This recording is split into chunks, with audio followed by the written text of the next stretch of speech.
Well, we all have those insecurities, right? Like as creative, you always like, hey, this person copied my work, and I'm like, well, I'll get really, really mad when somebody did that, but I just let it out, and I'm like, okay, I'm done.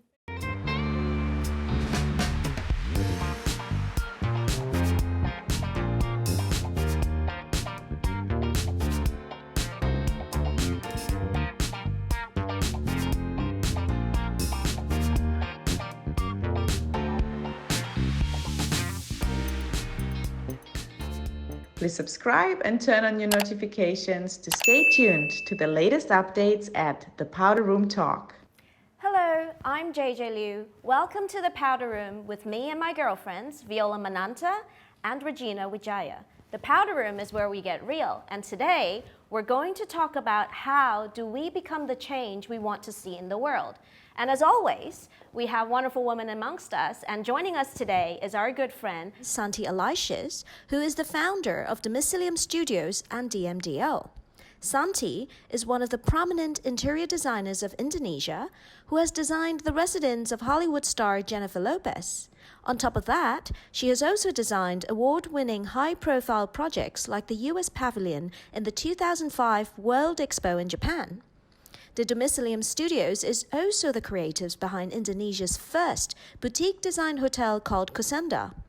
On top of all that creativity, Santi is also one of TEDx organizers in Indonesia, where they ignite many meaningful conversations. So without further ado, let's come on into the Powder Room.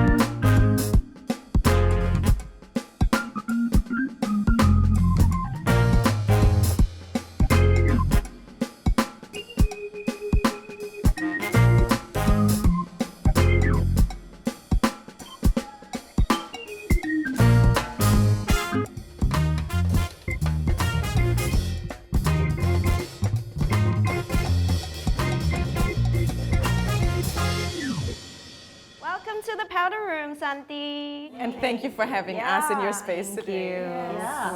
This is also the first time I'm being here. My friend had an event in Ruang 29, but at that time it was empty. So maybe Santi, you can tell us a bit what is the vision behind Ruang 29 and also the new venture that you're having, the Fred Halley over here. So Ruang 29 is basically a concept, a very simple concept of renting a multifunction spaces basically that you can rent for events like workshop. If you want to do workshops like flower workshops, or if you want to do like private dinner parties, or like my birthday, pre-COVID. Yeah, exactly. Or even like weddings, like those small weddings. Pretty much anything, because we have a really nice kitchen back there as well. Yes. So it's a very, very simple concept, but lately, because of the pandemic, we're making use of this space to be somewhat like a retail experience space for Fred Halley, that's my new baby. That's a Corona baby, by the way. Yeah, wow, congratulations. And please tell us more. I mean, I'm looking, I was like, oh, maybe I should go on a shopping spree after this. Everything is so awesome the concept of Fred Halley actually? Well, Fred Halley, the name itself, it came from two Norwegian words, Fred and Halley. Actually, in the original spelling of Halley, there's no H behind at the end of the word. I just add the H for home. So basically it means, Fred means peace, Halley is holy or holiday.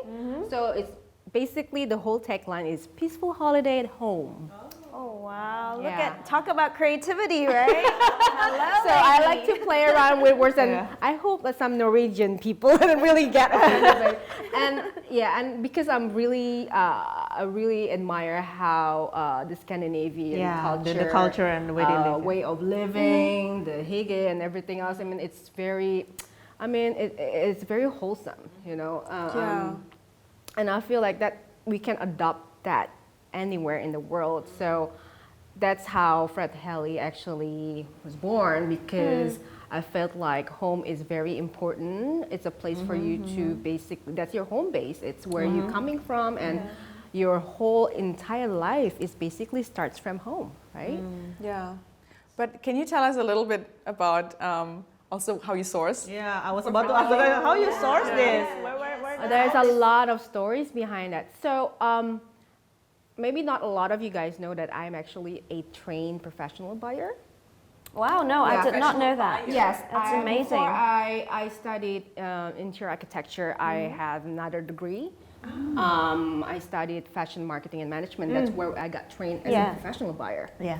So, so that I think that passion has kind of coming back this past years. Like, I like shopping. I've been shopping for other people, right? For my clients, for my domicilium clients. Yes, right? of course. Yeah. But I have this itching, like, you know, thing in my heart saying that I want to curate. I want to have a shop. I really want to have a shop. So along the way with my domicilium studio projects, I always go to different areas in Indonesia to basically scout for many different accessories, things. I met with a lot of craftsmen and makers, local makers, and I see there's a lot of potential, but that not a lot of people from our end, from Indonesia, really see it. And most of the times only they make it for the international market. They export it, and I was like, It's not for such local a shame. consumption. Right? Yeah. It's not for our own Yeah, our own consumption. You know? because there's no appreciation But I here was yet. going to say a Yet, lack of right? appreciation or maybe awareness that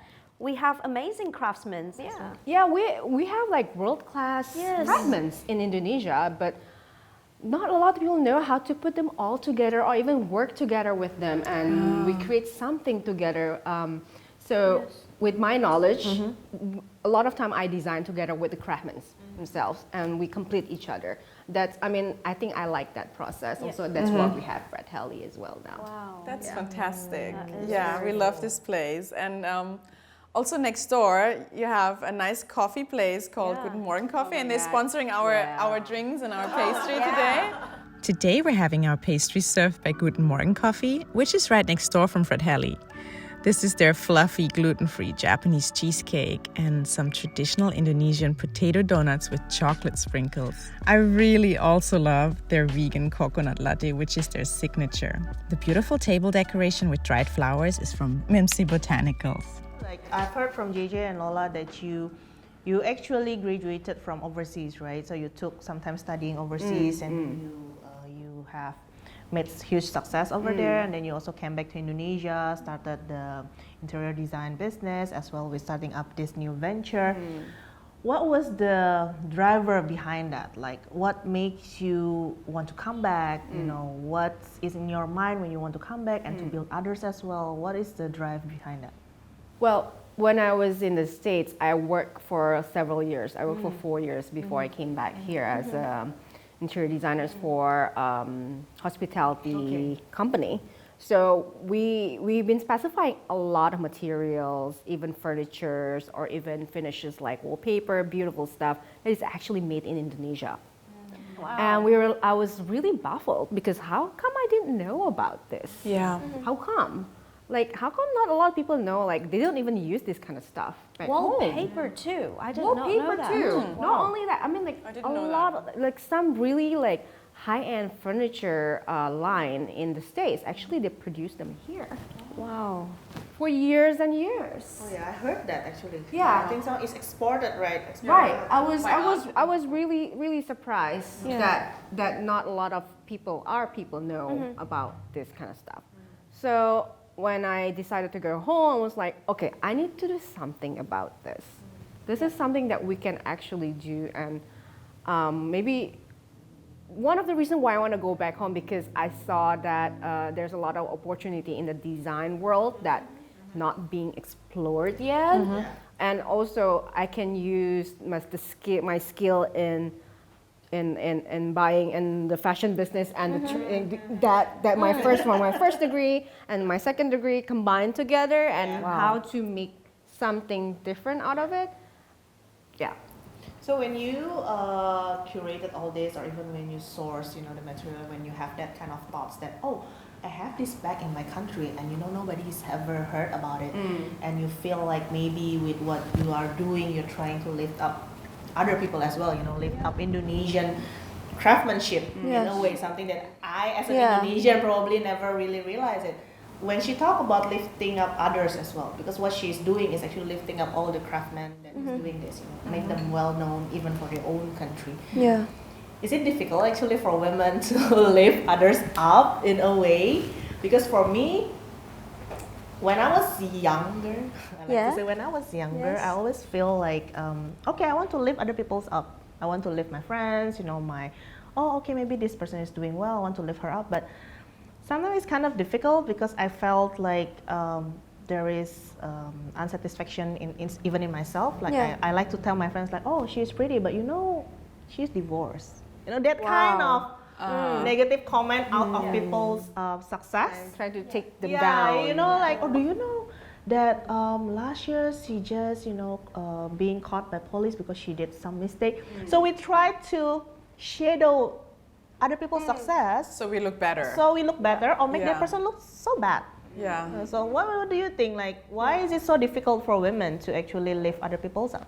Like for me, I really like that you actually asked that question about why is it difficult, because in my role as a life and business coach. Do you find it difficult, or do you think it's actually just my thoughts? No, I do commonly, I do observe that usually when we have the tendency to compare ourselves or to take an opportunity to say shadow or belittle someone else, it always stems from low self-esteem and also a lack of confidence. So today we're talking about being a change maker. That requires us to actually empower someone, right? Yeah. And I really think the root of empowerment has to come from us individually first, that there is this wholeness about us, because nobody can pour from an empty cup. And with that wholeness, it gives you power to empower others. And I would really love to see that happening genuinely, like what Santi is doing, and I mean, just in the world, it's just not happening enough. Do you do it consciously when you curated all this and helping the craftsmen in Indonesia? Do you do it consciously in a way? In a way, it's more like I do things that what makes me happy and content inside first. So, because the first time when I came back home 11 years ago, it was really big struggle. It was more like kicking and screaming, kind of going back home, but I kind of have to do it because I think I relate. I think the greater power out there saying that I have to do this, but in my heart was like, I hate this. I don't want to do this, but I have to do it. I know. So I listen to that other more positive voice other than the other kicking and screaming, and I never regret it. And my focus that time 11 years ago, I was just like, okay, I just need to make myself happy first. That's true. I just have to be very secure and content. Wow. Yes. That's when we met. Yeah. Oh, that's I where was we met. searching for a lot of things. I was searching and searching, right? So that was really important because I think I read it somewhere, a quote, was it Oprah Winfrey or something? You just, to live a happy life, you need to learn how to give. Also, the more you give, the more you get. Wow, that's beautiful. Wow, yeah. Okay, the more you share, the more knowledge that you get from sharing. Because you're not only sharing, you're not only actually sharing it to everyone around you, but you're actually getting some from them as well. Yeah. True. Wow, yeah. That is so true. Now, and I just realized that a lot of creative people here, they're really afraid of sharing. Exactly. I feel you, in the fashion industry too, there's this fear of collaboration. Right, like sharing being the spotlight. Yeah. But it really comes out of an insecurity, right? Right, I mean, because they're not happy and inside. they're not happy, and they're also not secure that if they inspire other people, they think they're gonna get copied or then they think they will not have anything else. Yeah. As if it's like, I think it's a mindset of scarcity that people have. And a lot of people have, right? I'm not saying everyone, and it usually comes out of a very unhappy, insecure place, right? And that's one of the reasons, I guess, why you need to be happy first. You need to be secure first in who you are and what you do.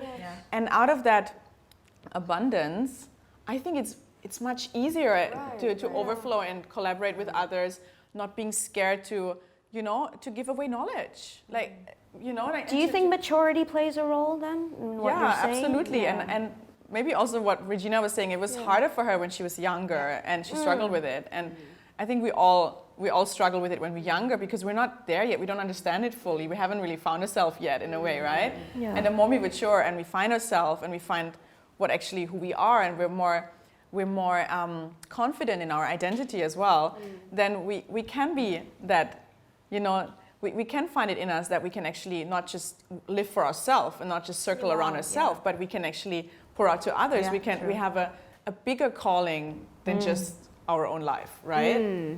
Yeah.